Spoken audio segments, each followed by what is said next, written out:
ஒரு மாதிரி ஒரு விரக்தியான கண்டிஷனுக்கு அவங்க வந்துட்டாங்க. இந்த புண்ணு இதுக்கு மேலே ஆறவே ஆறாது, இந்த புண்ணோடே இருக்க வேண்டியதான் அப்படிங்கிற மாதிரி ஒரு நிலைமைக்கு அவங்க வந்துட்டாங்க. ஸோ அவங்கள பார்த்தப்போ தான் அதுக்கான காரணம் என்னங்கிறது தெரிய வந்தது.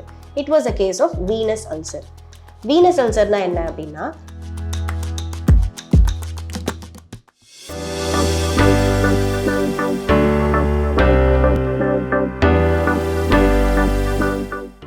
பூங்காற்று நேயர்களுக்கு வணக்கம். எனக்கு ஒரு பேஷண்ட் ரீசெண்டாக இருந்தாங்க. அவங்க ஒரு ஆறாத புண்ணோட கணுக்கால் கிட்ட ரொம்ப நாளாக வந்துட்டு நிறைய ஹாஸ்பிட்டல்ஸ்க்கு போயிட்டு வந்துட்டு இருக்காங்க. வகை வகையான ட்ரீட்மெண்ட் எல்லாமே பார்த்துட்டாங்க. ஆனால் அந்த புண்ணு ஆறவே இல்லை. ஒரு மாதிரி ஒரு விரக்தியான கண்டிஷனுக்கு அவங்க வந்துட்டாங்க. இந்த புண்ணு இதுக்கு மேலே ஆறவே ஆறாது, இந்த புண்ணோடே இருக்க வேண்டியதான் அப்படிங்கிற மாதிரி ஒரு நிலைமைக்கு அவங்க வந்துட்டாங்க. ஸோ அவங்கள பார்த்தப்போ தான் அதுக்கான காரணம் என்னங்கிறது தெரிய வந்தது.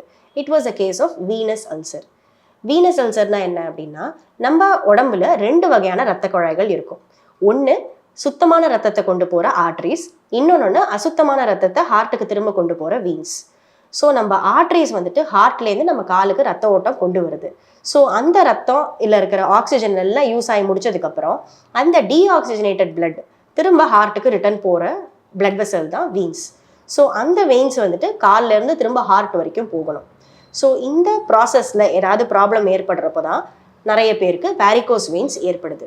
ஸோ இந்த வேரிகோஸ் வெயின்ஸு ஜாஸ்தி ஆகிறப்போ வீனஸ் இன்சஃபிஷியன்சி அப்படின்ற ஒரு கண்டிஷனை அவங்க ரீச் பண்ணிடுறாங்க. ஸோ அந்த வீனஸ் இன்சஃபிஷியன்சினால் ஏற்படுற புண்களுக்கு பேர் தான் வீனஸ் அல்சர்ஸ். ஸோ இந்த பேஷண்ட்டுக்கு கரெக்டான ட்ரீட்மெண்ட்டு கரெக்டான டைமுக்கு கிடைக்காததுனால அவங்களுக்கு ரொம்ப நாளாக புண்ணோடையே இருந்திருக்காங்க. பட் அந்த புண்ணை அவங்களுக்கான ட்ரீட்மெண்ட் ஸ்டார்ட் பண்ண உடனே படிப்படியாக ஆற ஆரம்பிச்சிருச்சு. ஸோ இந்த வீனஸ் இன்சஃபிஷியன்சியில் என்ன நடக்குதுன்னு பார்த்தோம்னா, நான் சொன்ன மாதிரி அந்த ஹார்ட்டுக்கு திரும்ப அகெயின்ஸ்ட் கிராவிட்டி பிளட் போகணும். புவியீர்ப்பு சக்தி வந்துட்டு எல்லா திங்ஸையும் கீழே பிடிச்சி இழுக்கிற சக்தி. இந்த கிராவிட்டியை தாண்டி தான் வந்துட்டு it has to take the blood back to the heart. So அந்த மாதிரி போகும்போது இந்த வெயின்ஸில் நிறைய வகையான வேல்வ்ஸ் இருக்கும். அந்த வேல்வ்ஸ் என்ன பண்ணுது அப்படின்னா, இது வந்துட்டு அப்வர்ட் மூவ்மெண்ட் மட்டும்தான் அலோவ் பண்ணும், திரும்ப பேக் ஃப்ளோவை அலோவ் பண்ணாது. ஸோ அந்த வேல்வை தாண்டி அந்த பிளட்டு போகிறப்போ இந்த வேல்வ் க்ளோஸ் ஆகிடும். ஸோ க்ளோஸ் ஆச்சுன்னா கரெக்டாக பிளட்டு மேலே ஹார்ட்டுக்கு போக ஆரம்பிச்சிடும். பட் ஒருவேளை இந்த வேல்வ்ஸில் ஏதாவது பிரச்சனை இருக்குது அப்படின்னா பேக் ஃப்ளோ நடக்க ஆரம்பிக்கும். ஸோ அந்த மாதிரி பேக் ஃப்ளோ நடக்கும்போது என்ன ஆகுது அப்படின்னா, கால்களில் பிளட்டு தேங்க ஆரம்பிக்குது. ஸோ அதுக்கு பேர் தான் வீனஸ் ஹைப்பர் டென்ஷன் அப்படின்னு சொல்லுவோம். ஸோ இந்த வீனஸ் ஹைப்பர் டென்ஷன் ஜாஸ்தி ஆகிறதுனால அங்கே இருக்கிற ஸ்கின், அங்கே இருக்கிற சின்ன சின்ன இரத்த குழாய்கள் இது எல்லாமே அஃபெக்ட் ஆகுது. ஸோ இதுதான் ஒரு state of venous insufficiency. So இதுக்கான காரணங்கள் என்ன அப்படின்னு பார்த்தோம் அப்படின்னா, அந்த வேல்வு ஒழுங்காக செயல்படாமல் இருக்கலாம். ஸோ அந்த வேல்வோட ஆர்கிடெக்சர்லேயே ஏதாவது சேஞ்சஸ் ஏற்பட்டிருக்கலாம். இன்னும் சில பேஷண்ட்ஸ்க்கு காஃப் மசில்ஸ், அந்த காஃப் மசில்ஸை தான் செகண்ட் ஹார்ட்னு சொல்லுவோம். ஸோ அந்த காஃப் மசில் பம்ப் ஒழுங்காக வேலை செய்யாமல் இருக்கலாம். ஸோ அதனாலேயும் அவங்களுக்கு இந்த வீனஸ் இன்சஃபிஷியன்சி ஏற்படலாம். 3வது காரணம் என்ன அப்படின்னு பார்த்தோம்னா, நிறைய பேருக்கு இந்த அசுத்தமான ரத்தம் கேரி பண்ணுற டீப் வெயின்ஸில் ஏதாவது அடைப்புகள் ஏற்படலாம், clots. So deep vein thrombosis அப்படின்னு சொல்லுவோம். ஸோ அந்த டீப் வெயின் த்ராம்போசிஸும் இந்த வேல்வ்ஸை அஃபெக்ட் பண்ணும். ஸோ அல்டிமேட்டாக இந்த வேல்வ்ஸ் ஒழுங்காக வேலை செய்ய மாட்டேங்குது.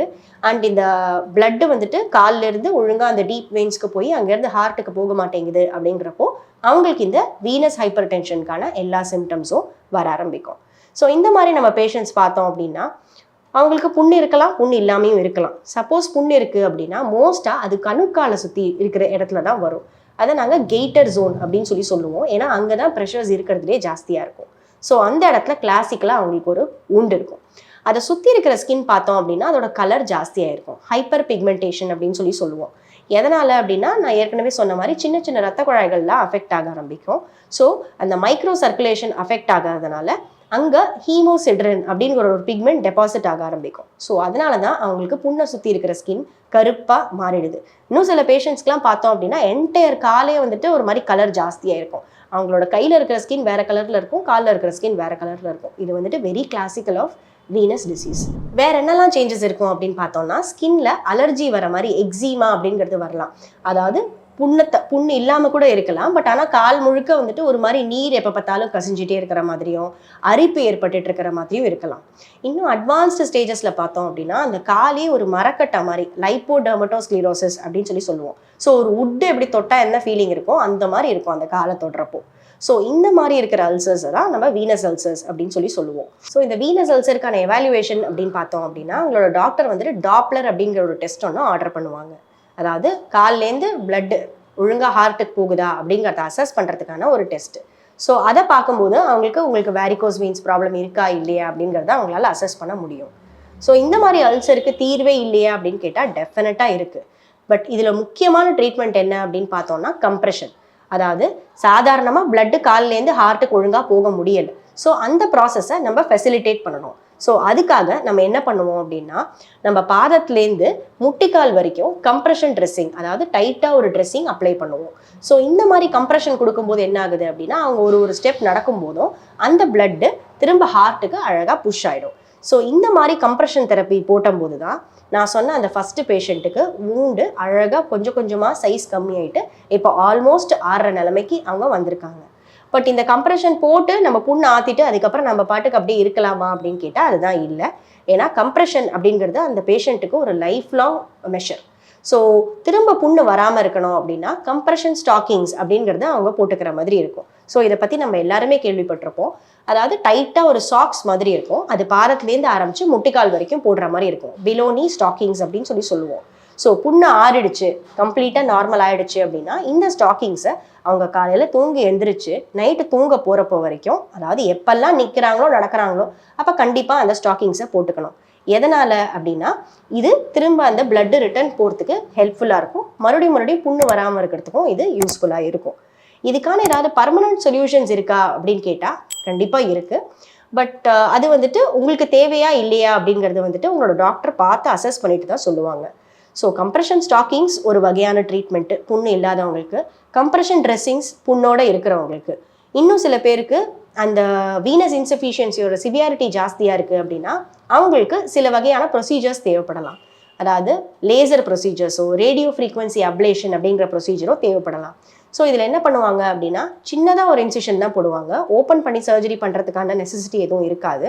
ஸோ அது வழியாக ஒரு லேசர் ப்ரோபை அவங்க பாஸ் பண்ணி, ஸோ அந்த வெயின் எங்கே போயிட்டு உங்களோட டீப் வெயின்ஸில் போயிட்டு சேருதோ அந்த இடத்த அவங்க டெஸ்ட்ராய் பண்ணிடுவாங்க. ஸோ அந்த மாதிரி பண்ணும்போது என்ன ஆகுது அப்படின்னா உங்களோட பிளட்டு ஒழுங்காக கரெக்டாக அந்த டீப் வெயின்ஸ் வழியாக ஹார்ட்டுக்கு போக ஆரம்பிக்குது. ஸோ இது வேணுமா வேணாமா அப்படிங்கிறது டிசைட் பண்ண போகிறது உங்களோட டாக்டர் தான். இன்னும் சில பேருக்கு டீப் வெயின்ஸில் கிளாட் இருக்கிறதுனால காலில் ப்ரெஷர் ஜாஸ்தியாகி அவங்களுக்கு புண்ணு ஏற்படலாம். ஸோ அந்த மாதிரி இருக்கிற பேஷண்ட்ஸ்க்கு தேவைப்பட்டால் இந்த டாப்லரை தாண்டி வீனோகிராம் அப்படிங்கிற டெஸ்ட்டு தேவைப்படலாம். ஸோ எப்படி ஆன்ஜியோகிராம் நல்ல ரத்த குழாய்களுக்கு பண்ணுறாங்களோ அந்த மாதிரி வீனோகிராம் அப்படிங்கிற டெஸ்ட்டும் இருக்குது. ஸோ அந்த மாதிரி வீனோகிராமில் எந்த லெவல் ஆஃப் சிவியாரிட்டியில் ரத்த குழாய்கள் அடைச்சிட்ருக்கு, இது மருந்து மூலமாக குணப்படுத்தலாமா இல்லை வேறு ஏதாவது ப்ரொசீஜர்ஸ் இருக்கா அப்படிங்கிறத அவங்க பார்த்து அதுக்கேற்ற மாதிரி ட்ரீட்மெண்ட் கொடுப்பாங்க. ஸோ ஒரு புண்ணு ரொம்ப நாளாக ஆறாமல் இருக்குது, நான் சொன்ன ஃபீச்சர்ஸ் எல்லாம் உங்களுக்கு இருக்குது அப்படின்னா நீங்கள் வகையாக மெடிசன் அது மேலே போட்டால் அது ஆறாது. ஸோ அதுக்கான ட்ரீட்மெண்ட் கம்ப்ரெஷன் அண்ட் வேற என்ன ஸ்ட்ரக்சரல் இஷ்யூஸ் இருக்குது அப்படிங்கிறத பார்த்து நம்ம அதை ட்ரீட் பண்ணாதான் இந்த புண்ணு ஆறி வரும். ஸோ இந்த வீடியோவில் நம்ம வீனஸ் அல்சர்ஸோட காசஸ், அதுக்கு என்னெல்லாம் மேனேஜ்மெண்ட் இருக்குது அப்படிங்கிறத பற்றி பார்த்தோம். உங்களுக்கு ஏதாவது டவுட்ஸ் இருந்ததுன்னா நீங்கள் கமெண்ட் பண்ணலாம், நாங்கள் ஆன்சர் பண்ணுறதுக்கு ரெடியாக இருக்கோம். பூங்காற்று, இது நாளைய நல்வாழ்வுக்கான வழிகாட்டி.